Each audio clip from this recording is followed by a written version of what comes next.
ایک تو ہے قیامت میں حساب ہوگا, یہاں دنیا میں حساب ہونے لگتا ہے. اتنی لمبی زبانیں لوگوں کی لٹک کر مرتے وقت باہر نکل آتی ہیں. دعا کریں, جمعہ ہے, اللہ تعالیٰ ایمان کی موت عطا فرمائے. دعا فرمائے رب تعالیٰ, اللہ تبارک و تعالیٰ توبہ کر کے جانے کی توفیق عطا فرمائے. جاگے جاگے اور سنے اور دعا کرے, اے اللہ تو ہمیں ظلم سے ویسے ہی محفوظ فرما. اگر ہم زیادتی کرنے لگے تو اے اللہ ہمیں اس سے منع فرما, ہمیں اس سے تو یہ توفیق دے کہ ہم باز آ جائیں اس گناہ سے. میرے بھائی, ایک تو دنیا میں سزا ہے, پھر قیامت کی سزا ہے, اور وہ زیادہ سخت ہے, وہ زیادہ سخت ہے. ہم لوگوں نے نا ہیلے بہانے بڑے بنائے ہوئے ہیں. بینک کے ساتھ کاروبار کرنے والا کہتا ہے نہیں نہیں مجبوراً لیا ہے, مجبوراً. مر رہا تھا تو, آخری لمحوں پہ تھا تو جائز ہے, جائز ہے. اس وقت جب تجھے کھانے کو لقمہ نہ لگے تو حرام کھانا بھی جائز ہے. کیا دقت تھی؟ کیوں اللہ رسول کے مقابلے میں کھڑا ہوا تو؟ کیوں سود کا دھندا کیا؟ کیا تکلیف تھی؟ کیا کہاں تو الجھ گیا تھا؟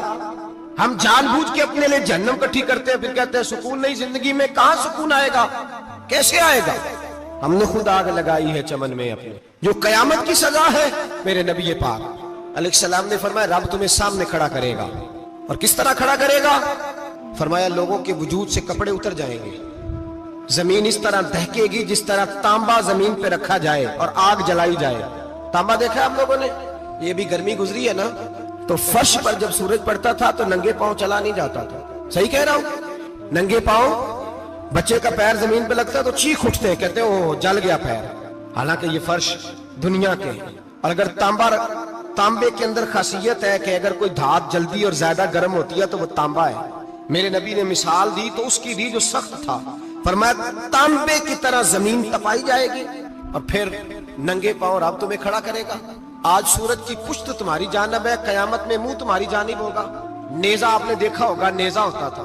فرمایا یہ جو تم نیزے دیکھتے ہو صرف 1.25 نیزے کے برابر سورج قریب آ جائے گا, اور پھر اللہ تمہیں سامنے کھڑا کر کے تم سے سوال جواب کرے گا. اور حضور نے کہہ دیا ہے تو اب کسی نعت خواں کے کہنے سے بات بدل سکتی, کسی پیر کے کہنے سے جملہ بدل سکتا, کسی خطیب کے کہنے سے فکر نہ کرنا وہ سامنے جنت پڑی ہے, اب بات بدل سکتی.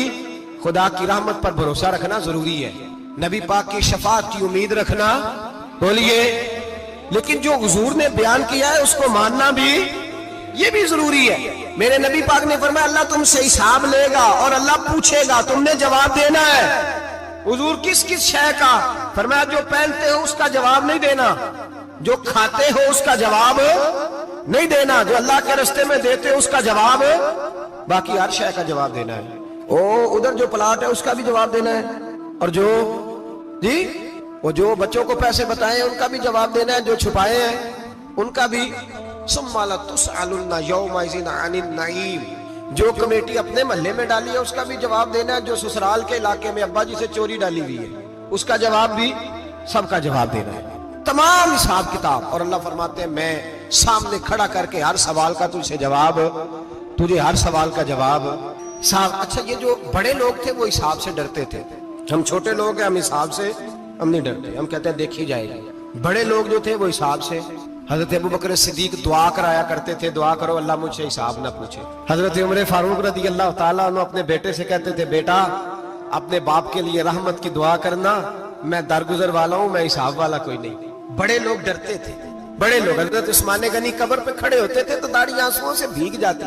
غلام کہتے ہیں حضور 3 دفعہ نبی پاک نے آپ کو جنت کی بشارت دی, 3 دفعہ بشارت دی ہے تو آپ کیوں اتنا روتے ہیں؟ عثمان غنی فرماتے جس رسول نے مجھے جنتی کہا ہے اسی محبوب نے مجھے فرمایا تھا عثمان قبر آخرت کی منزلوں میں سے پہلی منزل ہے. اور آپ فرماتے میرے تو کمرے میں دیا گل ہو جائے تو مجھے ڈر لگتا ہے, اس میں تو مکمل اندھیرا ہے.